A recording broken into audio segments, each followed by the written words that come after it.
할렐루야. 우리 은혜로 모두 승리자가 되는 저와 여러분 되기를 주님의 이름으로 축원합니다. 오늘 말씀에서요, 누가 최종적 승리자일까요? 야곱일까요? 아니면 자신의 계획대로 된 시므온과 레위일까요? 디나를 힘으로 얻었던 세겜이 승리자일까요? 아니면 세겜 사람들이요? 한 명의 인물이 있죠. 적어도 오늘 본문에서 디나는 철저히 목소리가 없는 피해자로 묘사됩니다. 그러나 피해자가 오직 디나뿐일까요? 오늘 본문에 등장하는 모든 인물이요, 사실 가해자인 동시에 사실 상상할 수 없는 피해자들이 됩니다. 여러분, 살고 있는 모든 사람들이 다 패배자가 되게 하는 땅이 세겜 땅이에요. 저와 여러분은 어떤 땅에 살고 계십니까? 세겜입니까? 아니면 야곱처럼 그 어떤 패배자라도 위에서부터 사닥다리를 타시고 내려오시는 하나님의 은혜로 말미암아 승리자가 되게 하는 베델입니까? 사랑하는 성도 여러분, 우리 기도하기는요, 오늘 말씀을 통해 저와 여러분이 사는 땅이요, 그리고 가정과 직장과 우리 교회가 세겜이 아니라 베델 되기를 주님의 이름으로 축원합니다. 오늘 말씀에서 야곱의 딸 디나가 세겜의 추장 세겜에게 못쓸 일을 당하게 됩니다. 창세기 31장 13절에 보면요, 베델의 하나님께서는 야곱에게 너가 베델에서 서원한 것 같이 이제 밧담 아람을 떠나서 내 출생지로 돌아가라는 거 하셨습니다. 그런데 형 에서와 눈물의 상봉을 한 후에 형과 같이 세일로 간다고 약속해 놓고는 숫곳으로 가죠. 형과의 또 다른 갈등을 두려워하였기 때문입니다. 형은 또 한 번 속은 거죠. 한 번의 화해로는 해결이 안 됩니다. 그래서 다시 숫곳을 떠나서 야곱은 33장 19절에 보니까요, 세겜의 아비 하몰의 아들들에게 은 100개를 주고 세겜에 정착을 시도합니다. 여러분, 세겜은요, 목초지가 잘 발달된 구릉지로 목축하기에 참 좋은 땅입니다. 여기서 우리는 야곱이 왜 세겜이라는 땅을 선택했는지 그 이유를 알 수 있습니다. 그것은 베델이라는 약속과 비전이 아닌 인간의 정착과 안전입니다. 그리고 세겜 땅에서의 오늘 비극이 시작되는 것이죠. 야곱은요, 평생 반듯한 집이나 땅 없이요, 그냥 외딴 곳에서 이방인으로 살았습니다. 이제 나름 재산도 있고요, 가족도 생겼습니다. 당연히 무엇에 대한 강렬한 소원함이 생겼을까요? 정착입니다. 여러분, 우리가 몇 년간 수고해서요, 이제 쫓겨날 집도 없이 내 집이 생겼다는 거, 내 아파트 하나 마련할 때 그 기쁨을 기억하십니까? 여러분, 이게 우리에게 얼마나 큰 안심을 줍니까? 세겜은 정착하기에 분명히 좋은 땅입니다. 그러나 땅만 있다고 다 해결된 건 아니죠. 아파트만 있다고 다 해결된 건 아닙니다. 야곱은 아직도 그곳에서 이방인입니다. 그래서 그 사람들과 함께 좋은 관계를 유지하는 것이 매우 중요하고, 특히 자기의 땅을 파는 이 하몰과의 관계가 매우 중요했습니다. 하몰이 맘만 먹으면 세겜 사람들과 모의해서 자기 땅을 뺏을 수도 있기 때문이죠. 이제 세겜 땅에서 정착한 지 수년이 흘렀습니다. 나름 성공적인 정착이었습니다. 그리고 오늘 그 레아의 딸이죠, 디나가 그 땅의 딸들을 보러 세겜 도시로 갔습니다. 세겜 친구들과 세겜 도시 문화를 즐기기 위해서죠. 평소 이 야곱의 딸 디나를 연모한 하몰의 아들 세겜이요, 자신의 힘과 권력과 지위를 이용하여서 이 디나를 강제로 욕보입니다. 지금도 이 땅에 일어나는 모든 성폭력은요, 사실 언제나 이 힘과 이 지위의 논리가 지배하고 있습니다. 이것이 사실 세겜 땅이란 속성이죠. 힘과 지위와 영향력을 사용해서 폭력을 정당화시킬 수도 있고 무마시킬 수도 있다고 믿는 것이죠. 다윗처럼요. 그래서 세겜에 있는 모든 사람들이 얻고 싶은 것이 있습니다. 바로 세겜 추장이 갖고 있는 돈과 지위와 명예입니다. 그것만 있으면 원하는 것은 다 쟁취할 수 있는 것이 세겜 땅이니까요. 그래서 세겜은요, 자신 있게 디나를 범할 수 있는 것입니다. 왜요? 이 권력의 지용도를 다 꿰고 있거든요. 디나의 아버지 야곱은 그 자신에게 산 땅을 영원히 지키고 싶어해요. 그러니까 자신과의 관계가 중요합니다. 그래서 디나를 범하더라도 오히려 그것을 이용해서 야곱과 쉽게 딜을 할 수 있다고 생각한 것이죠. 과연 계획대로 될까요? 이제 우리 다른 주인공 야곱을 보겠습니다. 우리 5절을 같이 읽겠습니다.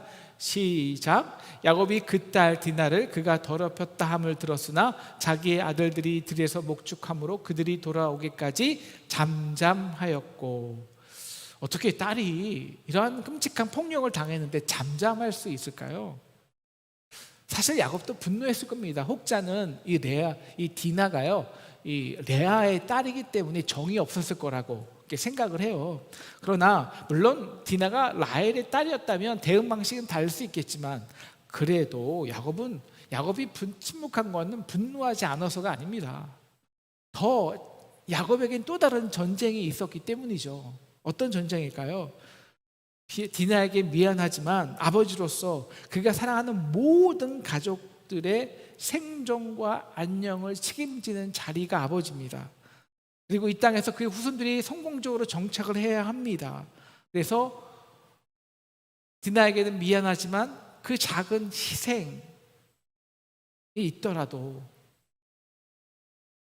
아버지의 자족을 지키는 책임을 포기할 수는 없는 거예요. 그래서 이 땅에 적지 않은 아버지들이 세겜 땅에서, 직장에서 불의를 참고요, 당장 사표 쓰고 싶은 거를 꾹꾹 참아내면서 살고 있죠. 나 혼자 나서서 뭐 바뀌겠냐고 거짓을 보며 못 본 척합니다. 이러한 힘의 논리가 지배하는 세겜 땅에서 침묵은 힘없는 자들이 내 사랑하는 가족과 재산을 지키기 위한 어쩔 수 없는 선택이죠. 그런데 과연 그 침묵이요, 문제를 해결할까요? 오히려 더 큰 문제를 가져가 주는 걸 알 수 있어요. 7절, 아들들이 돌아와서 이 사건을 깨닫보며 분노하고 화를 내죠. 그리고 8절부터 이 분노한 아들들과 하물과 그의 아들 세겜과의 이 보이지 않는 전쟁이 시작됩니다. 세겜은 디나를 욕되게 하였지만 그녀를 열렬히 사랑한다고 말합니다. 그리고 8절, 세겜의 아버지 하몰은요, 내 아들이 디나를 간절히 원하니까 그를 세겜에게 주어서 그의 아내로 삼게 하라고 당당히 요구합니다. 여기에 뭐 진소나 사과나 용서는 없습니다. 어차피 이 하몰은 이 세겜 땅에서 자신의 이 야곱과의 위치에서 자기의 힘의 우위를 이미 알고 있었기 때문입니다. 이미 하몰은 야곱이 무엇을 원하는지 알아요. 그래서 10절 이렇게 말하죠. 너희가 우리와 함께 거주하되 땅이 너희 앞에 있으니 여기 머물러 매매하여 여기에서 기업을 얻으라. 야, 내가 너가 원하는 그 안정을 줄게. 여러분, 그러기 위해서는요, 야곱은 세겜 사람들에게 이방인이 아닌 그들 중에 하나가 되어야 합니다. 여기에 가장 좋은 방법이 결혼이에요. 그러니까 9절, 통혼하여 너희 딸을 우리에게 주며 우리 딸을 너희가 데려가자고. 그렇게 해서 세겜의 폭력을 아주 합법적인 두 가족의 통혼 결혼으로 둔갑시켜 버리는 것이죠. 그래서 세겜 땅에서는요, 서로의 이익만 맞으면 불법도 합법이 돼요. 그냥 힘없는 피해자들만이 우는 것이죠. 그래서 12절, 세겜은 이 소녀만 내게 주면 아무리 큰 혼수와 예물을 청할지라도 내가 내게 말한 대로 주리라 당당하게 요구하는 것입니다. 아마 야곱은 속으로 디나에게는 미안했지만 아마 이 사건을 통해서 세겜 사람들에게 온전히 받아들여져서 오히려 안정적으로 세겜 땅에 정착하게 되는 큰 기회로 여기지 않았을까요?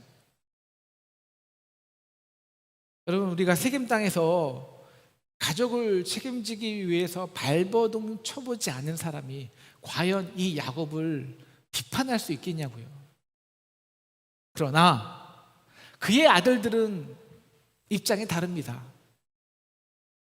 그들에게는 이스라엘 자기 누이를 지키는 것, 그리고 이스라엘 사람의 자존심, 그리고 정의가 중요했습니다. 그래서 그들은 세겜 땅에서 전쟁을 준비합니다. 하물과 세겜의 제안을 받아들이는 것처럼 속이고 할례를 요구하죠. 그래서 15절, 우리가 서로 통혼하여 진정한 한 민족이 되려면 너희도 우리처럼 할례를 해야 한다고 요구하는 것입니다. 여러분, 우리 할례의 의미가 무엇일까요? 우리가 17장에서 배웠는데요, 하나님은 99살 된 아브라함에게 17장 10절 할례를 행하라고 명령하십니다. 이것이 나와 너희와 너희 후손 사이에 지킬 내 언약이니라 말씀하시죠. 아브라함은 99살입니다. 이미 생식의 기능이 끝났습니다. 그런데 그 생식기 표피를 자르라는 것은요, 어떤 표식이냐? 너는 이미 죽었어. 너의 힘과 능력으로는 어떤 생명을 낼 수 없어 라는 것입니다. 너는 끝났다. 육신으로는 더 이상 희망이 없다라는 것입니다. 그래서 이제 너와 내 후손의 생명은 오직 전능자의 능력에 달려 있으니까, 이것은 또 하나의 이 표피를 자르는 표식은 이제 온전히 하나님만을 바라보라는 믿음의 표식이라는 것입니다. 그런데 이 거룩한 할례를 세겜 사람들과 야곱의 아들들은요, 자신의 전쟁을 이기기 위한 전략으로 사용해요. 적들의 전투력을 무력화시키기 위한 수단으로 삼아요. 사랑하는 우리 상동 성도 여러분, 우리가 이 세겜 땅에 살면서요, 절대로 해야 하지 말아야 하는 것이 있습니다. 그것은 세겜 땅에서 세겜 방식으로 승리하기 위해서 종교를, 예배를, 그리고 하나님의 교회를 이용하는 것입니다. 이스라엘 백성들이 자신들의 전쟁에서 이기겠다고 언약궤, 하나님의 말씀 언약궤를 가지고 간 것처럼 말이죠. 저는 기독교인들이요, 야곱처럼 침묵하지 말고 때로는 광장에 나가서 정의를 외쳐야 된다고 생각합니다. 그러나 그 목적이요, 자신의 진영의 힘을 보여주기 위해서가 아닙니다. 그래서 기도하고 예배하는 것이 아니라는 거예요. 기도는 골방에서 하는 것이죠. 여러분, 하나님이 가장 싫어하시는 신앙 생활이요, 교회 내에서 자신의 힘과 입지를 높이기 위해서 열심히 예배에 참여하고 기도하고 11조하고 봉사하는 것입니다. 야곱의 아들들이죠. 반면 세겜 사람들은요, 여러분, 할례가요, 이제 하나님 앞에서 나는 죽었다, 그래서 하나님만 바라본다, 이 거룩한 할례를요, 자신의 재산을 증시시키는 수단으로 삼게 됩니다. 그래서 세겜이요, 그 땅 세겜 사람들에게 설득하는 거예요. 야, 그냥 우리 너희 일주일만 조금 아프면 돼. 그리고 건강에도 좋대. 그러면 23절, 그들의 가축과 재산과 그들의 모든 짐승이 우리의 소유가 되지 않겠느냐? 다만 그들의 말대로 하자. 여러분, 세겜에 있는, 세겜 땅에 있는 사람들의 목표는 결국 자신의 재산과 부를 증진시키는 것입니다. 그래서 그들이 우습게 여기는 것이 있어요. 몰라서 그렇겠죠. 뭘까요? 할례예요. 예배예요. 아니, 7일만 아프면 된다고요? 1년이 아까워도 1년 열심히 참고 11조 하면 된다고요? 그래서 어떻게 될까요? 여러분, 할례를 받으면 3일째가 제일 아프죠. 그래서 25절, 3일에 아직 그들이 아파할 때 야곱의 아들 시므온과 레위가 성읍을 기습해서 하물과 그의 아들 세겜과 세겜 모든 남자들을 죽임 학살을 합니다. 하지만 이것은 역설적으로 진정한 할례의 의미가 선포되는 거예요. 뭘까요? 하나님 앞에서 다 죽은 자가 돼요. 어떻게 생각하면요, 세겜과 세겜 사람들은 세겜 땅에 살았던 가장 큰 피해자들이에요. 왜요? 그 땅에 살면서 평생 자신의 이익을 증가시키기 위해서 경쟁하고 뼈있고 속이는 삶 외에는 배워본 적이 없기 때문이에요. 그래서 칼을 든 사람은 칼로 망하고 힘과 권력을 쟁취한 사람은 권력으로 죽게 됩니다. 그럼 누가 승리자일까요? 계획대로 하몰의 아들과 세겜 사람들을 죽인 시므온과 레위일까요?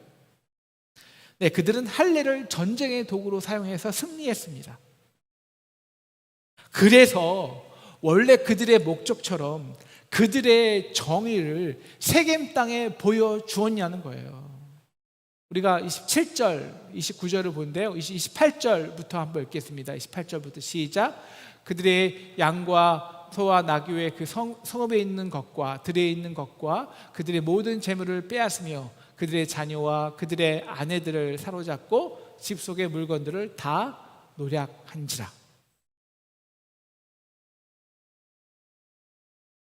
그들은 노략군이 되었어요. 여러분, 그들은 야곱이요, 라헬의 자식에 대한 편애로 진절머리가 난 사람들이에요. 그래서 31절 아버지에게 이렇게 말하죠. 아버지, 그가 우리 레아를, 누이를 창년같이 대우함이 옳으니까.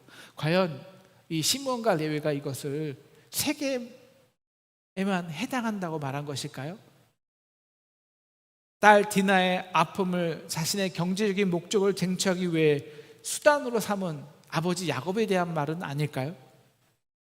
우리는 그래서 당신과 다르다고, 당신은 침묵하지 자신의 목적을 얻기 위해서. 아니, 우리는 하나님의 정의를 보여줄 거라고. 그런데 결국 그들은 어떤 자들이 되었을까요? 도둑놈이요, 노략군이요. 누이의 아픔을 이용해서 복수한다는 핑계로 세겜 사람들과 양과 소 그리고 그들의 재산을 강탈해 갔습니다. 그리고 그들의 아내와 자녀들까지 팔아먹으려 했어요.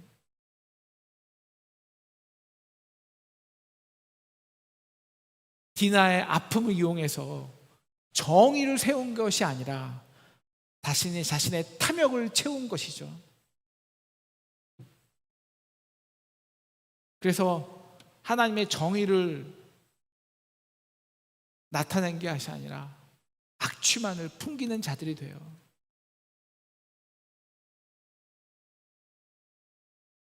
그래서 나중에 야곱이 이 자녀들을 축복할 때요, 레위하고 시므온은요 축복이 아니라 저주를 하죠. 그리고 그 저주는 그들의 후대에도 그대로 이어지게 됩니다. 누가 승리자인가요? 여러분, 세겜이란 땅에서는요 승리자는 있을 수 없어요. 네, 처음에는요 모두 다 자신의 논리대로 자신의 계획대로 되는 것 같아요. 세겜도 그렇게 디나를 합법적으로 얻을 수 있는 것 같아요. 그러나 결국엔 자신의 생명까지 잃게 되죠. 세겜 사람들은 통혼을 통해서 야곱의 재산을 합법적으로 빼앗을 수 있다고 생각했죠. 그러나 결국 자신의 재산뿐만 아니라 자신의 자녀들과 자신의 생명까지 다 잃게 됩니다. 세상에 하나님의 정의를 세우려던 시므온과 레위는 그 세상에 인간의 악취만을 풀풀 풍기게 돼요. 야곱은요, 네, 자신의 가족을 지키고 싶었어요. 그러나 결국 야곱은 딸만 잃은 것이 아니라 그들의 아들들까지 다 잃게 되고 맙니다.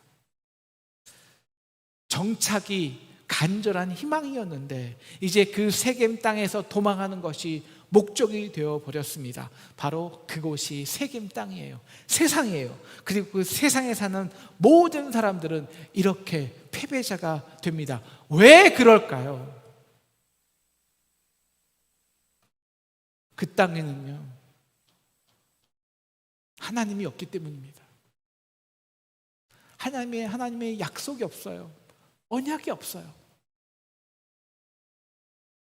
그래서 34장에는요 하나님이 등장하지 않는 인물이 있죠. 하나님 한 번도 등장하지 않아요. 그래서 그 땅은 언제나 인간의 자기 힘과 자기 논리만이 지배돼요. 그리고 다 자기 상황에 따라, 자기 입장에 따라, 그것을 거기에 따라 자기 충실히 자기의 목적대로 열심히 최선을 다해 살아갈 뿐입니다. 그렇게 세겜 사람들은 자신의 부를 증식시키기 위해 열심히 살아가고요, 세겜 땅에서 야곱도 이방인으로 정착하기 위해 최선을 다하고 인내하고 분노를 참고 욕을 먹으면서도 참아내며 살아갑니다. 레위와 시므온은 가족의 명예와 자신의 의를 드러나기 위해서 모든 방법을 동원해서 치열하게 싸웁니다. 그 결과가 무엇일까요? 그저 자신의 관점으로 열심히 산 것뿐인데요, 결국 서로가 서로를 죽이고 노력하고 학살하고 도망하는 패배자들만 됩니다. 여러분, 이 세겜 땅에서는요, 우리가 모두 열심히 사는데 열심히 살수록 서로가 서로를 미워하고요, 빼앗고 학살을 해요. 사랑하는 창동 성도 여러분, 여러분은 어디에서 살고 계십니까? 세겜입니까? 베델입니까? 여러분, 베델에서는요, 하나님은 야곱에게 이렇게 약속해 주시잖아요. 28장 15절, 내가 너와 함께 있어. 내가 어디로 가든지 너를 지키며, 누가? 내가 너를 이끌어 이 땅으로 돌아오게 하리라. 내가 내게 허락한 것을 다 이루기까지 너를 떠나지 아니하리라. 베델에서의 동력은요, 나의 힘, 나의 전략, 내 열심이 아니에요. 나를 이끄시는, 약속대로 이끄시는 하나님입니다. 하나님이 나와 함께 하시는 거예요. 이것이 동력이에요.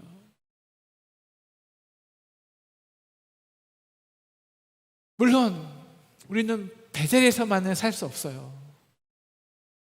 어쩔 수 없이 야곱같이 세겜에 살 때도 있습니다. 그럼 어떻게 우리가 이 믿는 자들이 세겜에서 패배자가 아니라 진정한 승리자가 될 수 있을까요? 그것은요, 우리가 할례를 이용하지 않고 할례 받은 자가 되어야 합니다. 자신의 관점으로, 자신의 의로, 자신의 전쟁을 벌이지 말고 오직 하나님의 능력만 바라보고 죽은 자가 되는 것입니다. 그래서 이제 35장 야곱은 베델로 가서 하나님만 바라는 진정한 예배자로 회복되는 것입니다. 여러분, 오늘 말씀에 기록한 목적은요, 이 창세기 기록한 목적은 이제 광야에 있던 이스라엘 백성이 가나안 정복 전쟁을 앞서서 시내산에서 쓴 것이거든요, 모세가.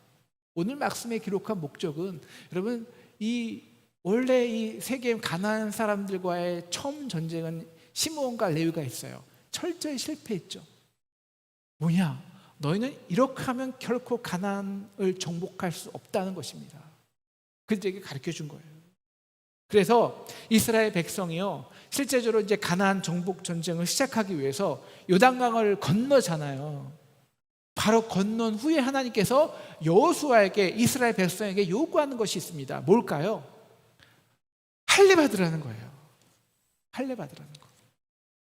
이것이 너희가 싸울 능력이라는 거예요. 아니, 생각해 보세요. 할례 받으면요, 이 시므온과 레위의 전략처럼 싸울 수 있는 힘이 없어요, 7일간. 그러면 요단강을 건너기 전에 할례를 받아야 돼요. 왜? 적들이 못 쳐들어오니까. 근데 지금은 요단강을 건넜어요. 적들과 지척이 언제든지 자기를 침략할 수 있어요. 근데 거기서 인간적으로 힘을 증진시키고 훈련을 해도 모자랄 판에 할례를 받으라고요? 7일간 전쟁을 못 하는데요. 그럼 쳐들어오면 다 죽잖아요.